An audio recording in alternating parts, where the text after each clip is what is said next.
Another week, boys, and another TWAB. This week in Destiny, we're prepping for Heresy. We're just a few days away from the launch of the new episode and all the major updates coming with it. We covered many of these in our developer livestream earlier this week, and we're recapping everything here as well. There's a lot to look forward to, so let's dive in. Heresy Act 1 developer livestream recap. Heresy's artifact is here. Check the new episodic weapon mods. Sundered Doctrine Dungeon Race update. Voiceover information for Heresy. Updating Fireteam Finder for mobile. Oh my. Don't miss on the Revenant Bungie rewards. Do you follow Destiny 2 on Blue Sky? Game to Give is going strong. More hashtag D2 fashion. Feedback. Destiny 2 Scorpion winners and Monolithic Memento update. All right. Now, the Heresy Act 1 developer livestream recap. On Tuesday, we dove into some major Heresy updates during our developer livestream, covering the new activity, weapons, armor, and more. If you haven't had a chance to check it out, you can see the livestream in its full glory below, or keep reading to find a summary of the most relevant topics we talked about. Yeah, we actually did a TLDR breakdown of it. And if you want to know kind of the rundown for what's going with Heresy, guys, in terms of like gameplay loop, it's essentially what we're going to be getting in Frontiers, or a variation of it, right? They're easing us into, especially like with the boon system, the minor, major, and the corrupted boons, the mods that go away at the end of the season, things like that. All right, Destiny 2 X Star Wars. It's an exciting on-stream reveal. We announced our collaboration with Lucasfilm Games, which will introduce Star Wars-inspired items to Destiny 2. Among them, players can look forward to armor ornaments inspired by troopers and royal guards of the Galactic Empire. These new sets and accessories will bring themed elements of the Star Wars universe to life within Seoul when Destiny 2 Heresy launches on February the 4th. I would argue say this is what everyone is most hyped about. I'm not really that crazy about Star Wars these days, but for my Star Wars fans, there you go. All right, new activity, the Nether. The new 3-player activity in the Nether takes us aboard the Dreadnought. We'll be looking to root out the Taken Hive there.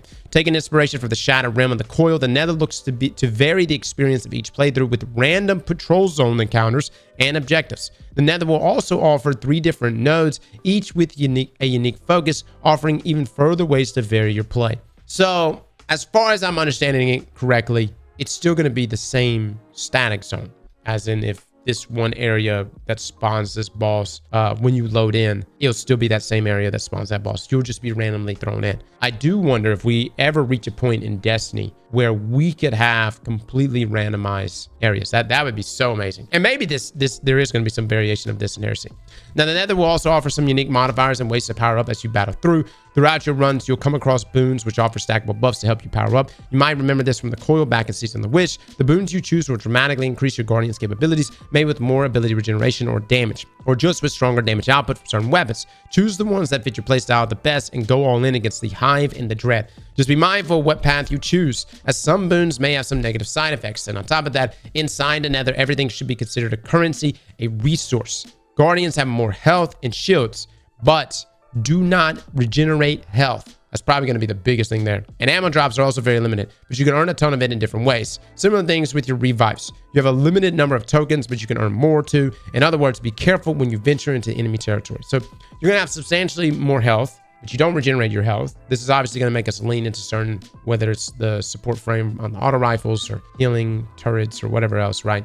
Devour is another one. But yeah, it's interesting. And they even have one boon, which was like what they named glass cannon. So big negatives alongside big positives. If oscillation is any indicator of what these type of boons are going to be, I'm down for it, man. Like, oscillation obviously has some downsides to it, right? But that 300% buff there in damage is well worth it. New legendary weapons, heretical weapons for Heresy. We not only have a suite of great new episodic weapons to chase, but we also have adept versions to add to your arsenal. They have quite a different color scheme, can fit adept mods, include a second origin trait, and also drop with additional perks in the 3rd and 4th columns. If you're seeing that, yes, guys, these are essentially, you're going to have shiny variants here of these weapons. Now, we don't want to spoil the fun of discovering weapons and perk combinations, but during our live stream, you can see our first ever support strand auto rifle.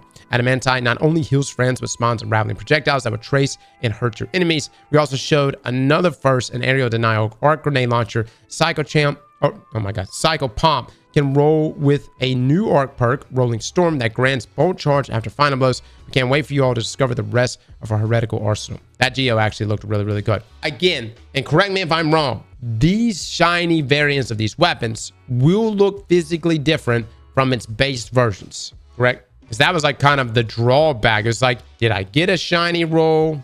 and during Revenant, and the only way you would know is if it was Masterworks and if it had the 2 traits in either column. But there was physically nothing different about it. And obviously that matters because I wasn't that excited about, I don't know, it's like a dopamine, you get like a different dopamine hit whenever a shiny drops for you. All right, now Season of Arrivals Reprise set. The Season of Arrivals weapon set is returning in Heresy Reprise with an updated perk pool, and it can also be enhanced. We know many of you are fans of Cold Denial, the high impact pulse rifle, but don't sleep on any of them, as there are a few interesting perk combos in there. All 5 are available from day 1 of Heresy.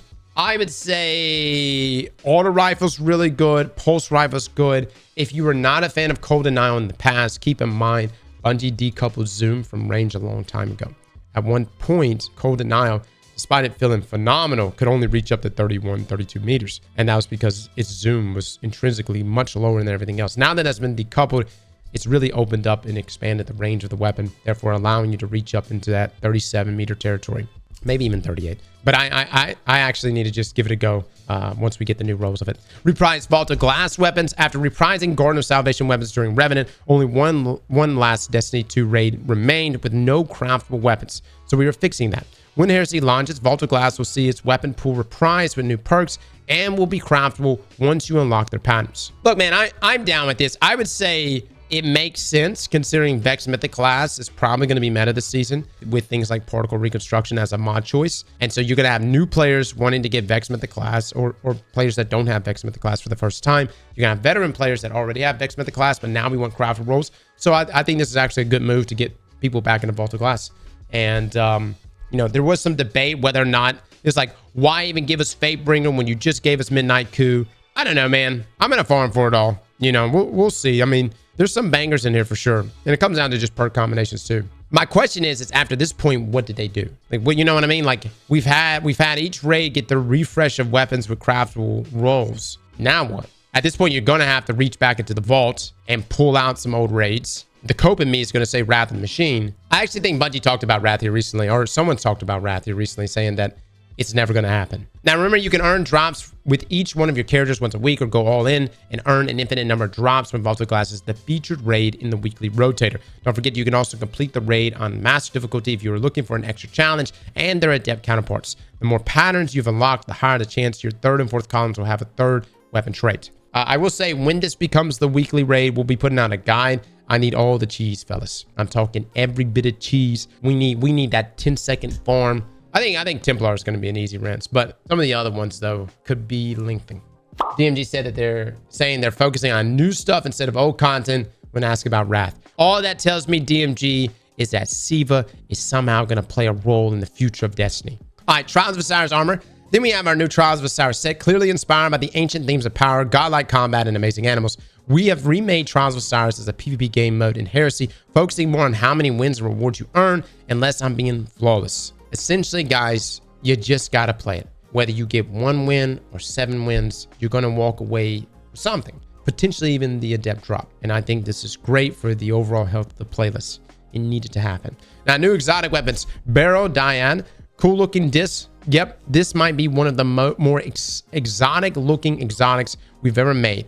And after seeing your reaction on stream, it seems you all agree. We're not spoiling how you will earn it, but we could say it will be totally worth it. This Strand submachine gun will generate blinded seekers when shooting it and regenerate ammo very fast when not. It's a win-win combination. I gotta say, man, it is maybe top 3 most unique looking exotics in the game. Simply because it just doesn't look like a gun at all. No. So hold on. That's another thing. Where are we going to get it to drop? If they were going to go the same route as they've done in the past 2 episodes, then it will be an Act 3 drop of the exotic mission. However, if this is a teaser to what they may potentially do in Frontiers, then it's going to be some sort of hidden mission. How soon we can unlock it, I don't know. But you know, they did mention they wanted to get back to doing that in Frontiers. Makes the most sense to be tied to Sloan. Yeah, probably so. It's probably gonna be tied to the Taken Power and whatever we're gonna do with that. All right, Lodestar. We've had primary ammo weapons shooting special ammo before. How about we do it the other way around? Heresy's Season Pass exotic weapon is also our first ever primary ammo trace rifle. It shoots a beam of arc energy from the hip or a burst if you aim down your sights. And all arc damage sources will change its unique arc alignment meter. When filled, do a special reload to overcharge it and jolt enemies when you hit them again. I gotta say, man, They may not be good. I don't know if they're going to be good weapons, but sexy. They are sexy. However, trace rifles are pretty shit. I'm talking about like special trace rifles. I would assume the primary one is not going to be doing a whole lot of damage. For more heretical fun, you can also check out our latest blog entry over at the official PlayStation blog, where we talk with Destiny 2 developers about Heresy, including more details on the new Nether activity, the return of the Dreadnought, and more. Read all about it. All right, the power of the Tablet of Ruin. With Heresy calling Guardians to return to the Dreadnought, we're going to need all the firepower we can get. So our artifact for this episode is especially strong. The Hive and the Dread aren't going to go quietly, so heavy and special weapons are picking up anti-champion capabilities for the episode, with future acts authorizing further options. The elemental focus for this episode will be Arc, Strand, and Prismatic, with a healthy sprinkling of Void. With the introduction of Bolt Charge, it was high time to bolster our Arc offerings on the artifact with new ways to key off Arc verbs. As Guardians will be breaching the whole of Oryx's flagship, mods like Hold the Line and Nobel will offer the tools Guardians need to be the tip of the spear. But victory over the city's foes won't be easy. Heavy opposition will require more than buffs the Traveler can provide. Because of this, the Act 1 mods key heavily off debuffing our foes and limiting their strength in opposing the Vanguard's forces, including via the introduction of a new keyword, Exhaust, similar to the introduction of the keyword Construct with the perk Deconstruct in Season of the Wish. Okay. All right, we're just going to read this left to right rather than up and down. Unstoppable fusion, aiming down sights for a brief period with any fusion rifle you're willing, loads a powerful explosive payload that stuns unshielded combatants. Okay, to the right of it, overclock and load while you're amplified or have bolt charge. Arc weapons gain increased handling and reload speed. Okay. Hold the line while surrounded. Machine guns and glaives gain increased reload speed and stability. Final blows heal you. That's the biggest one right there. Holy shit. Dreadful finisher. Defeating powerful combatants with your finisher spawn special ammo for you and your allies. Defeating subjugators, tormentors, or champions spawn more ammo. Shit. Again, leaning more into all the artifact mods. And then particle reconstruction, dealing sustained damage with fusion rifles or linear fusion rifles, partially refills the magazine from reserves and grants some bonus damage for a short duration against that target. On the topic of particle reconstruction, I don't know, guys. I feel like, again, particle deconstruction was a debuff, a 40% debuff. This is probably not going to be 40%, but I think it's going to be a buff. We'll see. But what that means is if you have like things like a withering gaze, fusion, or linear, you'll be able to get the debuff on top of the buff from this. I think it's going to be 15% max. We'll see, man. We'll see. All right, overload machine guns. Also, deep alchemy. Weapons with the subjugation origin trait gain stability and reload speed for a short duration when hitting any target. These weapons are also overcharged when that modifier is active. All right, dielectric. Defeating arc debuff targets grants bolt charge. Boost. Rapidly defeating arc debuff target spawns an orb of power and heals a small portion of health. Good God. Dude, there's so many weapons that's going to be able to synergize with. All right, Malign Harvest. Rapidly applying volatile causes your next instance of void weapon damage to create a weakening burst. Every destabilizing roll out there right now is about to pop off. And I would definitely, I'm farming it right now, the new, most recent seasonal sidearm that you can get stabilizing on. Elemental Supercharger. Defeating exhausted or severed targets with weapons that match your super element grants super energy. Exhausted targets deal reduced outgoing damage. Exhaust is applied by disrupting combatants or by weapons with the Psycho Hack or Subjugation origin trait. Holy hell, that is an old origin trait. Chat, what is that? Is that Witch Queen origin trait right there? Y'all see that? That's throne roll weapons. Interesting. Cross-check the overload text. All right, so back over here on overload machine gun shots from the machine guns you are wielding, disrupt combatants, stunning them, delaying ability energy regeneration, and exhausting them. Strong against overload champions. Additionally, machine guns are always overcharged when the modifier is active. Exhausted targets deal reduced outgoing damage. Okay, and so they're funneling an exhaust into this. Okay, piercing sidearms as well. Volatile marksman, rapid void weapon precision hits, and rapid void weapon final blows grant volatile rounds. Boost volatile detonations grant class ability energy. That's great for Growth Falcons. King's Vestige. Defeating powerful Taken loads your weapon with Taken energy. The next time you fire, you launch 3 Taken Seeker rounds that disrupt and exhaust targets. Exhausted targets deal reduced outgoing damage. Okay. That's kind of wild. Flashover, when you gain maximum bolt charge, you also become amplified. Lightning bolt deals more damage. It's so good, dude. That's going to be so good. It's such an easy one to proc. Heavy ordnance regeneration, dealing sustained damage to targets with heavy machine guns or rocket launchers, grant damage resistance, and increases grenade and melee regeneration for a short duration. Okay. There's part of me almost wants to double stack this with like Air Parent or something like that. Anti-barrier sniper rifles also making a return here, guys. Legend Incarnate. Weapons with the time loss magazine origin trait, so from Vaulted Glass, gain bonus damage. These weapons are also overcharged when that modifier is active. Interesting. Disruptor Spike improves the effect of Exhaust and Sever, lowering a target's damage output even further. Good God. They're really leaning heavily into this. Dude, something tells me maybe during the day one dungeon, we're just going to get shredded. Like, we're going to get so shredded. Things are going to be doing so much damage that we have to lean into this exhaust, like, heavily with these mods. Exhausted targets deal reduced outgoing damage. Exhaust is applied by disrupting combatants or by weapons with the cycle. Okay, so same thing they said earlier. Horde Shuttle, there it is. Damaging unraveled targets with a weapon occasionally responds to threatening. There you go. Breakout Final Warning. Defibrillating Blast. Stunning a champion grants maximum stacks of bolt charge. Triggers an arc bolt that heals you and jolts combatants that it damages. All right. That's pretty nice. Unstoppable Glaives. Glaives, you will fire and powerful explosive. Yeah. Stuns. Okay. The perk will be enabled when you equip a weapon of the appropriate archetype. Okay. Unraveling Orbs. Picking up an orb of power or a tangle grants strand weapons unraveling rounds. That's nice. Very nice. Photonic Flare. Defeating an exhausted or severed target with arc damage releases a blinding burst. Exhausted targets deal reduced outgoing damage. Exhaust is applied. Yep, same thing we read earlier. No Bell. Rapid Glaive melee final blows. Grants special ammo. Glaives additional ammo. Oh, special ammo glaives additional ammo. Blocking damage with glaives increases their melee damage to targets. Oh, that is huge, man. That is huge. And then Void Flux. Defeating weakened targets with void weapons applies volatile to nearby targets. Powerful targets increases the radius of the explosion. I mean, look, as far as like special ammo glaives, you know, we also have our exotic glaives we're going to be looking at again. But you got things like Kel'Garath. You know, I mean, even though this right here, blocking damage with glaives, look, I'm still going to break out Winterbite. I'm still going to run around with Winterbite. With Unstoppable Glaive, I'm applying slow. I can stun overload champions. I can also get the damage buff here after I block with Winterbite. There's some other glaive mods up here as well.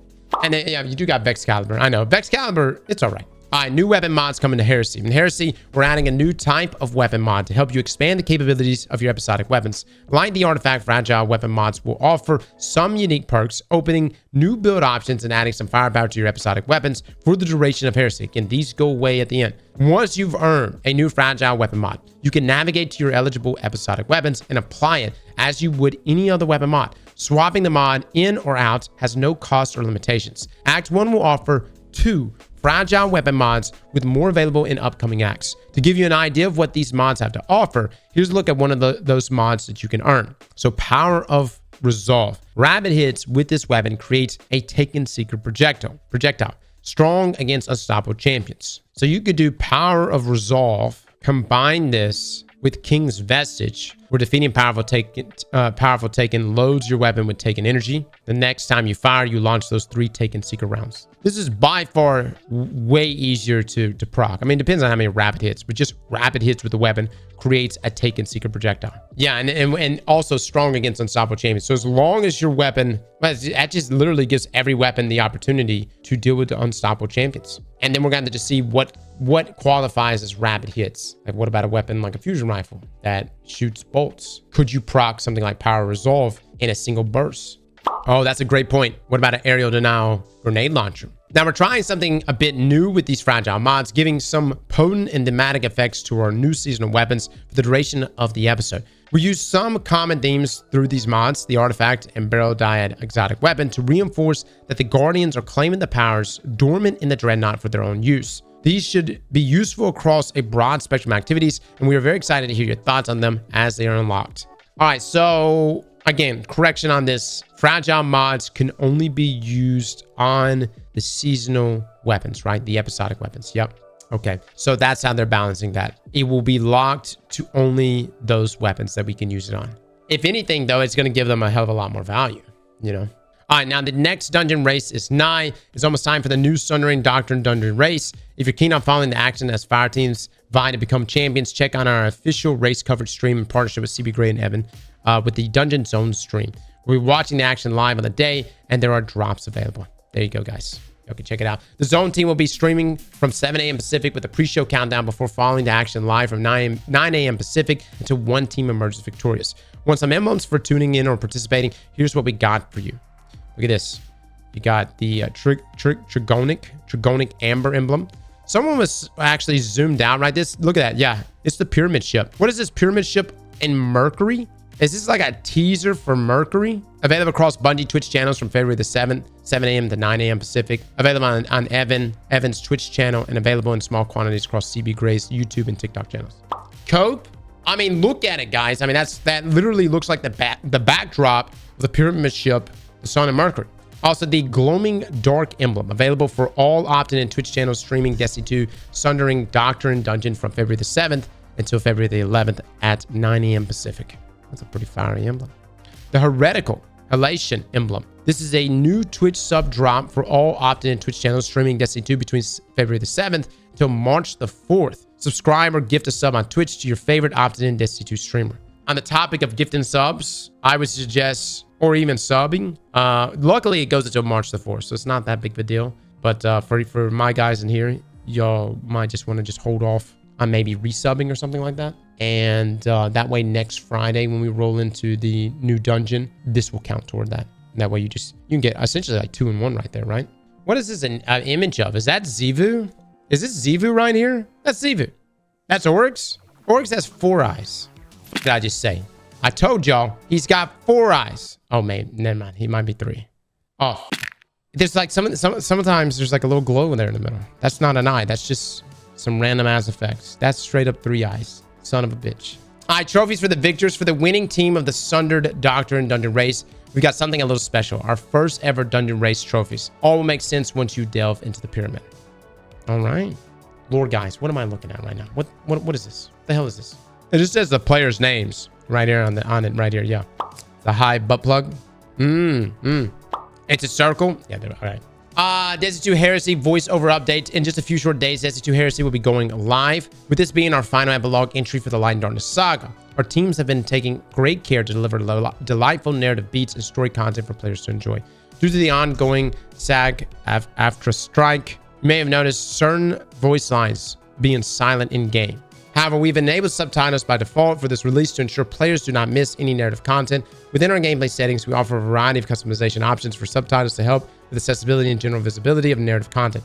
You can alter their size, color, and background, show the speaker's name, and more before the launch of Heresy to prepare for the introductory sequences impacted by this change. Additionally, Heresy activities that have missing voice acting will display a warning before launching those activities. So we're just going to have like just silence. I mean, look, here's the thing, dude. I get it. You know, before I know it, there's going to be an AI content creator in Destiny pop up here soon. And man, they're going to nail it. They're going to have every bit, every guide is going to be on point. They're never going to miss. They're going to be accurate.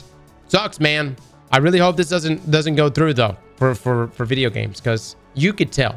You could definitely tell when it's AI voice acted. It just doesn't have that character behind it. All right, Fireteam Finder mobile updates. Hi, everyone. My name is Lee Anderson, and I'm the technical program manager for our web mobile player experiences team.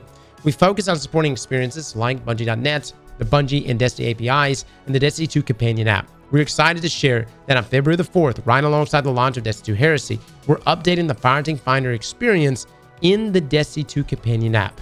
Looky there, guys. You can find a Fireteam right there from your phones.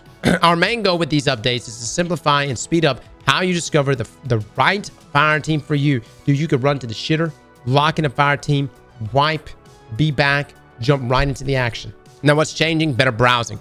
We're streamlining how you explore new fire teams. Instead of drilling into a single activity category, you can browse all fire teams created across every category from our new landing page. Let's say you only want to run competitive content, or maybe you prefer groups that welcomes newbies. Now you can filter for that in one place and see what's available across any activity type. Bungie, let me just stop you right here. Maybe you prefer groups that welcomes newbies. This is the Destiny community. You're going to have to give us a reason to welcome newbies. I wish people with the love in their heart would welcome new players and carry them through content.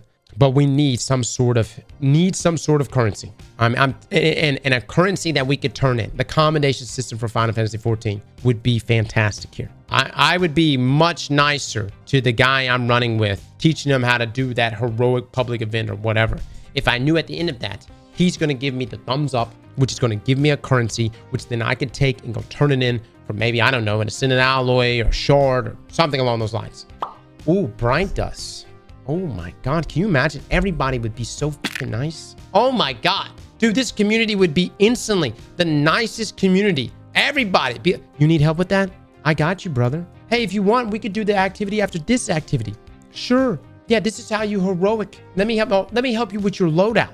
Dude, if you got bright dust at the end of that shit, I'm telling you, man, everybody be lying their ass off, but it doesn't matter because the new players be getting through the content. All right, let's get back to this. Online only versus allow offline. You'll now see every Fireteam listing regardless of its join setting when browsing. If a Fireteam is set for online only, you'll need to be in-game to join, but that means you could step away from the game to prepare a snack and find your next Fireteam while you wait for it to heat up in the microwave. There's a new filter option as well as if you like to see only online only or allow offline Fireteams. Interesting. Dude, somebody's going to be driving home from work, loading up and trying to load up into your Fireteam. You know what I mean? Top level categories for those moments. You do have a general activity type in mind. You can still filter by top level categories like raids, so you can quickly browse all Fireteams specifically looking to tackle that content. Okay. Oh, new clan tab. We're also adding a new clan tab that displays any listing created by your fellow clanmates, making it even easier to join up with the people you know best. What about Bungie.net? We're aiming to bring these same improvements over to the web-based Fireteam Finder in the near future, but we didn't want to wait to improve the experience for our app users. We can't wait to see more Guardians team up quickly and easily, whether that's to tear through raid encounters, take on tough seasonal activities, or just have some fun in Crucible. Feel free to let us know what you think once these changes land on February the 4th. Bungie, I'll tell you what I think. Give me a clan hall. How about a clan house? How about more than 100 people in my clan? Okay? All right. We got some Bungie rewards, everybody. Oh my God. A title pin. Hallelujah. A sweatshirt. Some other stuff. More stuff. My display. And quantum entanglement. What is this? In addition to all these great items available to earn, you have just a few days left to grab the quantum entanglement emblem, which you'll receive as a gift for making any purchase at the Bungie store. Oh, that's nice. Nice. You can also follow the Bungie at Blue Sky. Game to Give is going strong. I'm sorry about us missing this morning. We'll be back next week at 7 a.m.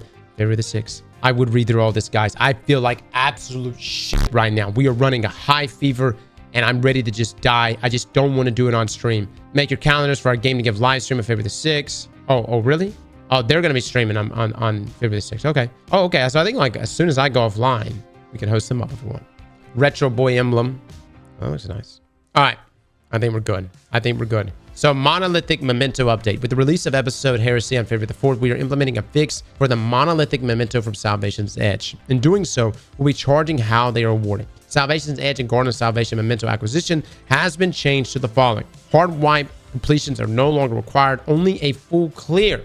Oh my lord. Guaranteed drop at first full clear if it has never been acquired, with a chance to drop on subsequent full clears. Weekly class lockout farmable when featured on Rotator. Master mode full clears follow the same rules, however, are farmable at all times with no lockout. A Memento has been added to Vault of Glass raid along with the new reward refresh following the above rules. Players who completed the Salvation's Edge raid prior to update 8.2.0 will receive an in-game message letting them know they are eligible to pick up a Memento at the Cryptarch. That's nice. All right. Outside of that, guys, we've got some known issues and a final note here from Bungie today. That's everything we have for this week. Only 5 more sleeps until Heresy launches, and we can't lie to you. We are really excited for it. An excitement that feels like hunger, as if something was crawling inside and had a dark craving for tacos. We would sell a Gallahorn for a taco right now. Oh no, this isn't right. We should check with our in-house feeling weird expert. Straight to the moon we go, the Destitute community team. Was there something I missed? Oh yeah, the artist killed it, man. Oh my god. Oh my god.